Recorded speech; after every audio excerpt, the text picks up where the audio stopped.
Cancel झाला अशा काही चर्चा येत होत्या, परंतु काल सायंकाळी 4 वाजेपर्यंत माननीय नागपूर आयुक्त कमिशनर साहेब, पोलीस कमिशनर साहेब यांच्यासोबत बैठक झाली. त्यांना सविस्तर समजून सांगण्यात आलं बाबा आमची जी भूमिका आहे फक्त इथं बसून आमचा ठिय्या आंदोलन एकदम शांतप्रमाणे, कारण शांत याच्यासाठी आमचे 114 शहीद होऊन आज 25 ते 30 वर्ष झाले, परंतु आम्ही कधी उद्रेक केला नाही. आम्ही शांतीचं प्रतीक असलेला आदिवासी आहोत हे आमच्या त्याच्यावरच तुम्ही आमची ओळख करून घ्या आणि आम्ही शांततामय आंदोलन हे ठिय्या आंदोलन आम्ही पार पाडू. आपल्या पोलीस प्रशासनाला आमच्याकडून कुठलीही गंभीर दखल घ्यावी अशी वेळ येणार नाही, कारण आमचा समाज हा मॉल समाज आहे, शांत समाज आहे, संयमी समाज आहे. संयमी याच्यासाठी आहे कारण 30 वर्षा आधी झालेली घटना आहे. 114 शहीद या जमातीचे शहीद होतात, इथं चेंगराचेंगरी होता आणि याच भूमीमध्ये आम्ही आंदोलन याच्यासाठीच करतो की आमचं शहीद स्मारक, आमचं प्रेरणास्थान या नागपुरामध्ये आहे. आम्हाला त्या मुंबईला जाण्याची गरज नाही साहेब. आमच्या मुंबईला जाऊन आम्ही काय करणार आहे? आमचा गरीब जमात आहे, गरीब समाज आहे. या गरीब जमातीजवळ तेवढ्या दूर जाण्यासाठी आमच्याजवळ आर्थिक व्यवस्था नाही आहे. हे जे धरणं आंदोलन झालेलं आहे तिथे 10-10 रुपये, 20-20 रुपये, 100-100 रुपये देऊन या प्रत्येक जमात बांधवाने हे पेंडॉल उभा केलेला आहे. हे आपल्या आंदोलनाचं प्रतीक आहे. आंदोलन या तुमच्या भरोश्यावर चालू आहे, कुठल्या राजकीय ठेकेदाराच्या भरोश्यावर हे आंदोलन चालत नाही. उशीर होईल, वेळ होईल, कासवाच्या गतीने होईल, परंतु आपल्या हक्काचं आरक्षण घेतल्याशिवाय स्वस्त बसणार नाही हे तुम्हाला सांगून ठेवतो. कारण आरक्षण आमच्या हक्काचं नाही, कुणाच्या बापाचं. आवाज नाही आला, आवाज पाहिजे, आवाज. आरक्षण आमच्या हक्काचं नाही, कुणाच्या बापाचं. कोण म्हणते देत नाही?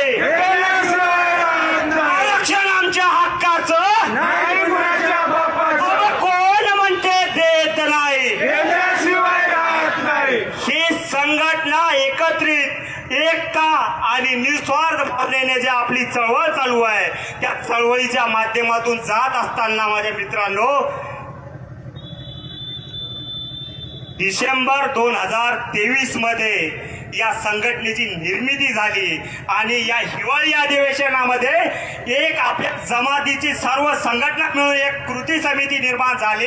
त्या कृती समितीच्या माध्यमातून एक रस्त्याची लढाई आपल्याला लढणे आहे. या उद्देशाने आपण या हिवाळी अधिवेशनात 2023 मध्ये एक मोर्चाचं आयोजन केलं आणि आजपर्यंत भूतोना भविष्यती 94चा मोर्चा आमचा 30 वर्षा आधी आमच्या त्यावेळच्या आमच्या वडीलधाऱ्या व्यक्तींनी, माता भगिनींनी त्यावेळेस 50,000चा मोर्चा या हिवाळी अधिवेशनावर केला होता. त्याच्यानंतर डबल टिबलच्या संख्येने पुन्हा एकदा, भले 30 वर्षाने का होईना, परंतु पुन्हा एकदा हे जमात जागृत आहे आणि आजही आम्ही संघर्ष करण्यासाठी तयार आहोत. हे तुम्ही सिद्ध करून दाखवलेलं आहे.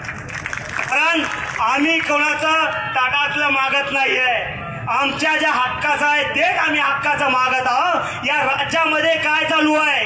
या राज्यामध्ये संविधानात जे बसत नाही असेही कायदे बनवणे चालू आहे. अरे जे बसत नाही, ज्याला काही ताळमेळ नाही, जे काही ठरत नाही त्यांनाही देणं चालू आहे. कारण आम्ही आमच्याजवळ कोणता जिल्हा परिषद सदस्य नाही, आमदार नाही, खासदार नाही, लोकप्रतिनिधी नाही. अरे ज्याचे 150 आमदार आहे, 50 खासदार असतील, अशा जमातीत समोर तुम्ही हे राज्य शासन नतमस्तक होते आणि त्याला पाहिजे ते वाटेल ते द्यायला तयार होते. अरे त्या हैदराबाद गॅजेटमध्ये कधीतरी गोवारीची एंट्री पहा, स्ट्राईक म्हणून आहे, त्याची लोकसंख्या 3036 आहे, 4036 आहे. आम्ही तर कधी त्या हैदराबाद गॅजेटचा उल्लेख केला नाही. त्याच्यापेक्षा या सीपीआय बेरार मध्ये आमचे एवढे भरभक्कम पुरावे आहेत का आम्हाला सांगण्याची गरज नाही. संविधानाला अनुसरून सगळ्या बाबी आपल्या समोर आम्ही मांडल्या. शासकीय बैठक झाली. आपल्या धरणे आंदोलन, आमरण उपोषणाच्या वेळी ज्या वेळेस 5 फेब्रुवारीला 26 जानेवारीपासून आम्ही या संविधान चौकामध्ये मी सचिन चचाने, किशोरभाऊ चौधरी, चंदनभाऊ कोरे याच ठिकाणी आम्ही आमरण उपोषणासाठी बसलो होतो का या जमातीला कुठंतरी आमचा जीव जाऊन जर आरक्षण मिळत असेल तर आमचा जीव गेला तरी बेहतर, पण या जमातीला आरक्षण आपल्या हक्काचं मिळालं पाहिजे यासाठी आम्ही बसलो होतो. आमचा काही राजकीय आम्हाला काही घेणं देणं नाही. या जमातीसाठी निस्वार्थ भावनेनं आम्ही समाजकारण करण्यासाठी उतरलेलो आहोत. आजच नाही तर 15 वर्षापासून आम्ही कार्य करतो. परंतु माझ्या मित्रांनो, इथं ज्या वेळेस 26 जानेवारी 2024 रोजी आम्ही स्वतंत्र दिवसाच्या पूर्वसंध्येला आम्ही ज्या वेळेस उपोषण चालू केलं तर माझ्या मित्रांनो सांगतो, जेवढे दिवस गेले 10 दिवस साधा आपल्याला एक लोकप्रतिनिधी या राज्य शासनाचा प्रशासनाचा पाहायला सुद्धा येत नाही. ही आपली सगळ्यात मोठी दुःखाची बाब आहे. कारण का आपला कोणी वाली नाही आहे, आमदार नाही, खासदार नाही. ज्याचे आमदार खासदार आहेत त्यांच्या मागं हे राज्य शासन सरसकट एका मिनिटात पळत येते. परंतु आपल्यामध्ये आमदार खासदार जरी नसेल, परंतु हे एवढ्या लाखोच्या संख्येने दिसणारे जे टोके आहे ना, हे शासन त्यालाच घाबरते, हे एवढं लक्षात घ्या. कारण 5 फेब्रुवारीला ते इथे चक्का जाम झाला होता. त्यावेळी 26 जानेवारी ते 5 फेब्रुवारी 10वा-12वा दिवस होता उपोषणाचा. आम्हाला 2 वेळा ॲम्ब्युलन्समध्ये मेलेल्या अवस्थेमध्ये नेऊन टाकण्यात आलं. ते मेलेले आहे बॉय, या पद्धतीचं ते परिस्थिती झाली होती. म्हणून त्यावेळेला 5 फेब्रुवारीला चक्का जामचा हात दिली आणि तुम्ही लाखोच्या संख्येने इथं या ठिकाणी उपस्थित झाला आणि तुम्ही सगळ्या गोष्टीने इथं हे मैदान सोडलं नाही. आणि त्यावेळेस तुम्ही तुमच्या गोडगवारी जमातीची खरी ताकद दाखवून दिली का आजही जमात जागृतच आहे, झोपलेली नाही आहे. आपल्या हक्क अधिकारासाठी जो नेहमी जागृत राहते त्याला तिथं न्याय मिळते, अन्यथा झोपलेल्या समाजाला कधी न्याय मिळणार नाही. कारण आपण जरी एवढा संघर्ष करत असो तरी हे राज्य शासन आपल्याला खेळीमेळी कशी करते बघा. या उपोषणाच्या माध्यमातून एक वन्य समिती निर्माण होते. वन्य समिती कशासाठी होते का या आदिवासी गोंडगवारीचा अभ्यास करण्यासाठी. गोंडगवारी जमातीचा अभ्यास करण्यासाठी जर निर्माण झालेली हे वन्य कमिटी आहे तर मग त्याला वन्य समितीचा संदर्भ घेऊन आदिवासीच्या धर्तीवर बहुजन कल्याणकारी योजना SBC गोवारीसाठी आम्ही कधी मागणी केली? तुम्ही मागणी केली का? कोणच नाही केली ना. मग हे कुठून आलं? या राज्य शासनाला हे कुठून सुचलं? अरे आमची जे डिमांड आहे ते देणे सोडून आणि 2% आरक्षण आम्हाला 95 पासून होतं, आम्ही त्याच्याकडे फिरकूनही पाहिलं नाही. कारण आमचं वांशिक अस्तित्व आदिवासीत्व आहे.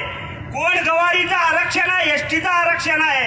तुम्ही याला त्याला मार त्याच्या मागं लागते राज्य शासन. परंतु आमची खरी सगळी बाजू असताना आणि त्या कॅबिनेटच्या बैठकमध्ये अटर्नी ऑफ जनरल या महाराष्ट्राचे महाधिवक्ता सुद्धा मान्य करतात का खरोखर तुमच्यावर हे अन्याय झालेला आहे, तुमचं काम 100% होऊ शकते. मग हे सगळी प्रक्रिया पार पाडत असताना कॅबिनेटमध्ये कुठलाही जात पडताळणी समिती किंवा TRTIचा व्यक्ती तिथं आमच्या शिष्टमंडळाला कुठेही क्रॉस करत नाही. मग तिथं जर तुम्ही क्रॉस करत नाही तर इथं आगळे वेगळे फंडे कुठून येतात? म्हणजे आमच्याकडे आमच्या मागं पुढे कोणी नाही म्हणून या जमातीला जर पाहिजे तसं खेळवायचं. परंतु हे जास्त दिवस आता कारस्थान चालणार नाही. हे धरणे आंदोलन याच्यासाठी आहे का हे जे 2% आरक्षणाचं जे लॉलीपॉप दिलेलं आहे ते आम्ही काही स्वीकारलेलं नाही, आम्ही काही मागितलं नाही, आम्हाला ते पाहिजेही नाही. आम्हाला आदिवासीचं हक्काचं गोंडगवारीचं आरक्षण पाहिजे. त्याच्यासाठी वन्य समिती निर्माण झालेली आहे आणि वन्य समितीचा संदर्भ जे आहे ते 18/12/2020चा पॅरा नंबर 83 नुसार जे वाघोबा नागोबा ठाल फुटतात ते खरे गोंडगवारी. सुप्रीम कोर्टाच्या आदेशानुसार आम्हाला ते वन्य समितीचा अहवाल अपेक्षित आहे. 1985च्या GR मध्ये त्या गोंडगवारी जमातीच्या संदर्भात संस्कृती सुप्रीम कोर्टाच्या म्हणण्यानुसार आम्हाला पेन्शन पाहिजे. ही साधी डिमांड आमची आहे. ही साधी डिमांड जर आज या धरणामध्ये आम्हाला फक्त आम्ही आजही आमच्या आंदोलन हक्क अधिकारासाठी लढण्यासाठी आजही तयार आहोत. हे तुम्ही एवढ्या मोठ्या संख्येनं जे आले ते या राज्य शासनाला या प्रशासनाला तुम्ही दाखवून दिलं का हे समाज आजही जिवंत आहे. याच्यासाठी मी तुमचा मनपूर्वक आभार व्यक्त करतो. आणि या पुढचं जे पाऊल आहे हे धरणं आहे, पण येणाऱ्या काळामध्ये आपल्याला जर या राज्य शासनामार्फत आज जे काही होईल आम्हाला निवेदन देऊन देऊ आम्ही, परंतु या राज्य शासनानं जर येणाऱ्या काळामध्ये वन्य समितीचा अहवाल सादर करून आमच्या 1985च्या GR जर दुरुस्ती नाही केली संस्कृतीची, तर आम्ही याच्या पुढे याच्यापेक्षा 10 पट नाही तर 50 पट मोठं आंदोलन करू. तुम्ही तयार आहात का?